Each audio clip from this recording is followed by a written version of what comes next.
Bismillahirrahmanirrahim.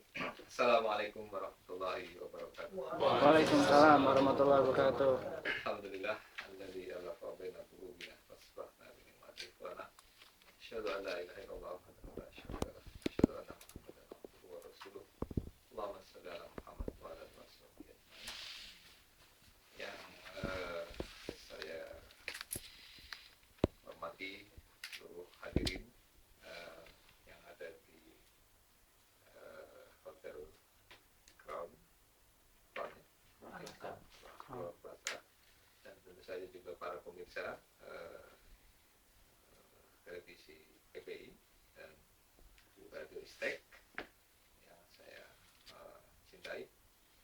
Saya bersyukur pada kesempatan ini bisa silaturahim dengan adik-adik saya, keluarga besar PPI, dan tentu saja juga keluarga besar dari Istek yang tentu saja ini adalah satu hikmah dari Allah Subhanahu wa Ta'ala.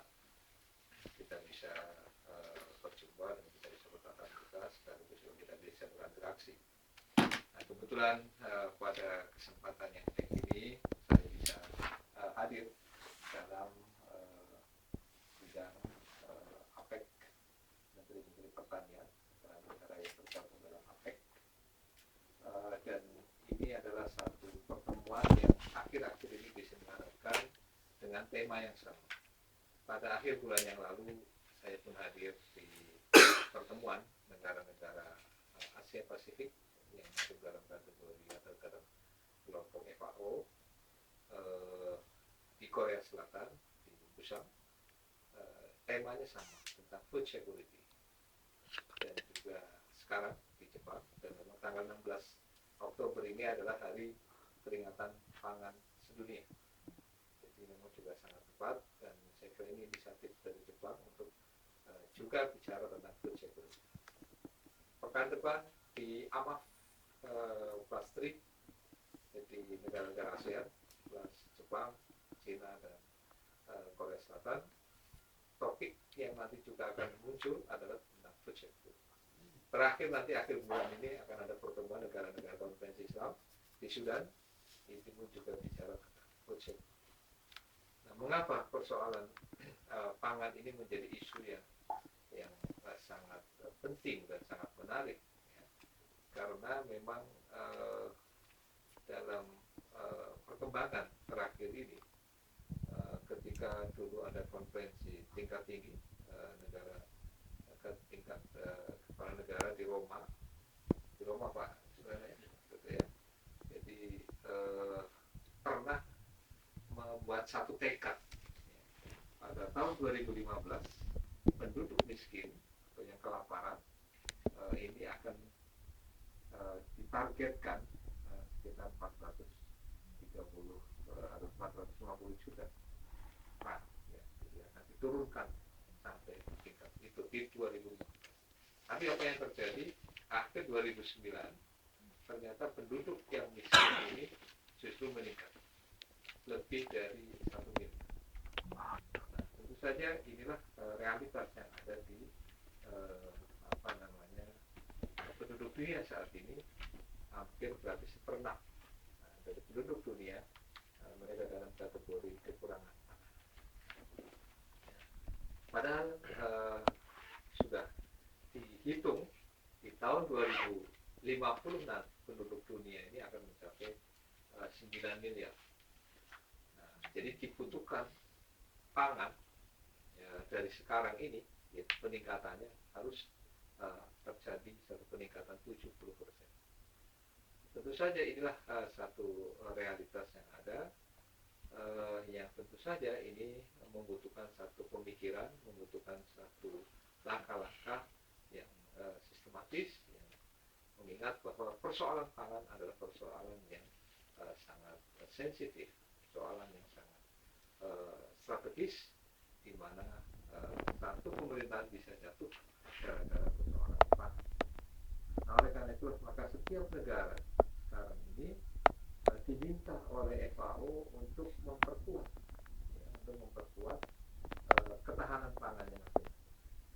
Bicara ketahanan pangan berarti di sana diupayakan ada 3 komponen yang harus dipenuhi. Pertama adalah ketersediaannya, jadi diminta atau diharapkan setiap negara bisa mengadakan pangannya sendiri-sendiri. Nah, yang kedua adalah tentu kemampuan untuk diakses. Kalau pangan tersedia tapi tidak mampu mengakses, bisa jadi akan muncul juga banyak orang yang boleh jadi akan mati kelaparan karena walaupun di negaranya banyak pangan, tetapi kalau dia tidak mampu mengakses, ini bisa menjadi persoalan. Dan yang ketiga tentunya adalah kontinuitas. Ya. Artinya di sini diperlukan adalah satu kemampuan satu negara mendistribusikan pangannya itu secara merata sehingga tidak terjadi satu ketimpangan persoalan pangan ini. Alhamdulillah di satu sisi Indonesia ini yang mendapatkan satu berkah dari Allah SWT, satu sumber daya alam yang luar biasa. Ya, kita masih cukup potensi lahan untuk pertanian sesungguhnya masih sangat terbuka. Ya.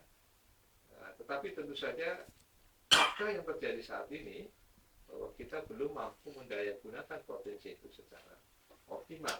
Ya, sehingga apa yang terjadi bahwa kebutuhan pangan kita ini di Indonesia ini boleh dikatakan sesungguhnya kita masih lebih banyak dari Thailand. Ya. Kita saat ini saja tahun 2009 diperkirakan kita akan bisa menghasilkan setara beras itu kira-kira 38 juta ton. Ya. Thailand hanya 20 juta ton. Nah, cuma Thailand dengan 20 juta ton, dia kebutuhannya hanya 10 juta ton. Nah, sehingga dia masih surplus 10 juta ton, yang tentu saja ini mengapa Thailand bisa mengekspor. Kalau dari sisi produktivitas kita di atas Thailand. Thailand hanya 3,5 ton per hektar. Tapi kita sudah di atas itu, 5,1 ton per hektar. Sudah lebih tinggi dari Thailand. Tetapi persoalannya yang diberikan makan untuk Indonesia ini, beras ini adalah juga cukup banyak. Ya, hampir 34 ton. Hampir 34 juta ton. Ya, sehingga perkiraan BPS tahun ini kita hanya surplus sekitar 5,6 juta ton. Dan 5,6 juta ton itu artinya hanya dipakai untuk 2 bulan ke depan. Untuk Januari, Februari tahun depan. Ya. Artinya bahwa betapa kita ketergantungan kita kepada beras ini begitu sangat tinggi. Ya. Apalagi ya pada saat yang lalu sudah yang dulu mereka daerah-daerah tertentu punya sumber karbohidrat yang memang dikonsumsi sendiri oleh mereka, yaitu seperti sagu, kemudian jagung di beberapa provinsi. Sekarang mereka rata-rata juga sudah makan beras, makan lagi. Ya, bahkan ya ada satu pepatah bahwa pokoknya kalau belum makan nasi ya belum makan, gitu. Ya, walaupun sudah makan jagung 5 bonggol, masih belum makan juga. Ya. Termasuk juga tahun 2006 ya, jemaah haji kita kelaparan gara-gara cateringnya terlambat, padahal sudah makan roti mungkin 5 bungkus ya, tapi karena belum makan nasi ya, belum makan kan gitu. Nah, mindset inilah yang harus dirubah ya, mindset inilah yang harus dirubah bahwa makan apalagi sumber karbohidrat di negeri kita itu alhamdulillah banyak sekali. Allah memberikan satu kenikmatan yang luar biasa ya. Kita punya singkong, kita punya sagu, kita punya jagung, kita punya umbi-umbian, sukun, dan sebagainya. Ya, cukup banyak sekali. Dan ini adalah satu, ya sekali lagi ini keberkahan dari Allah yang negara kita sangat subur. Nah, tetapi persoalannya adalah bahwa memang tantangan bertani ke depan ini sudah sangat berbeda dibanding pada masa-masa yang lalu. Terjadi satu perubahan iklim yang saya kira sekarang pun sudah kita rasakan. Indonesia selama 1 tahun ini boleh dikatakan tidak ada lagi musim hujan, musim kemarau. Yang ada musim hujan sepanjang tahun. Ya, karena memang ini problem. Padahal di pertanian ini kan harus tepat prediksinya, kalau tidak eksesnya akan ya bisa tidak jadi panen ya karena kegagalan di dalam memproduksi ya, atau karena faktor-faktor lain bencana. Ya. di pertanian ini memang berbeda dengan di manufaktur ya. Dan di manufaktur ini kan artinya kalau misalnya katakanlah harganya lagi tidak menguntungkan, ya sudah, kita nggak usah produksi dulu, ya mungkin bisa dialihkan produksi lain. Tapi kalau di pertanian tidak bisa seperti itu. Ya. Misalnya apa namanya, ketika harga jatuh lalu tidak produksi, terus dia mau makan apa? Sementara usahanya para petani kita ini ya mengharapkan satu-satunya penghasilan dari situ misalnya. Apalagi di peternakan lebih unik lagi. Ketika harga telur jatuh, ya ayam tidak boleh, udah sementara jangan bertelur dulu gitu. Dan ayam perlu makan kan, pasti akan ruginya tambah banyak. Nah, yang terjadi di pertanian itu adalah meminimalisir kerugian. Pada saat April yang lalu kan dulu prediksinya oleh BMKG akan masuk musim kemarau, tapi ternyata lanjut sampai Juli, lalu kemungkinan mundur Juli. Setelah Juli masih hujan juga, akhirnya kesimpulannya kemarau basah. Padahal tidak ada istilah kemarau basah. Kayaknya ada musim hujan, musim kemarau kan begitu. Ya, jadi artinya coba kalau waktu itu bilang ini akan musim hujan sepanjang tahun, kan kita bisa prediksi berarti tanaman apa yang cocok. Kalau toh kita mau menanam cabai, kira-kira cara menanamnya seperti apa supaya cabainya aman, supaya bawangnya aman. Begitu. Kalau kita sudah tahu bahwa itu prediksinya akan seperti itu. Tapi inilah iklim. Jadi tantangan yang pertama, persoalan perubahan iklim itu memang benar. Seluruh dunia sekarang itu menghadapi situasi yang sama. Nah, oleh karena itu tentu saja yang diperlukan, di samping kita juga harus mampu mengadaptasi, adaptasi dengan perubahan iklim ini, tetapi juga perlu juga kita dalam jangka panjang adalah mitigasi. Bagaimana supaya kita bisa meminimalisir ya, yang kerugian yang akan muncul akibat dari perubahan iklim. Nah, apalagi kalau kita lihat di Indonesia bukan sekedar mungkin perubahan iklim. Petani kita ini saat ini ada 23 juta kakak. 23 juta, artinya hampir separuh penduduk Indonesia kehidupannya sangat bergantung dari sektor pertanian. Artinya kalau petani-petani kita makmur, semuanya urusan separuh negara itu beres. Ya. Oleh karena itu apa? Tentu saja ya mungkin berbeda ya dengan negara-negara maju. Petaninya itu jelas lahannya luas, kemudian juga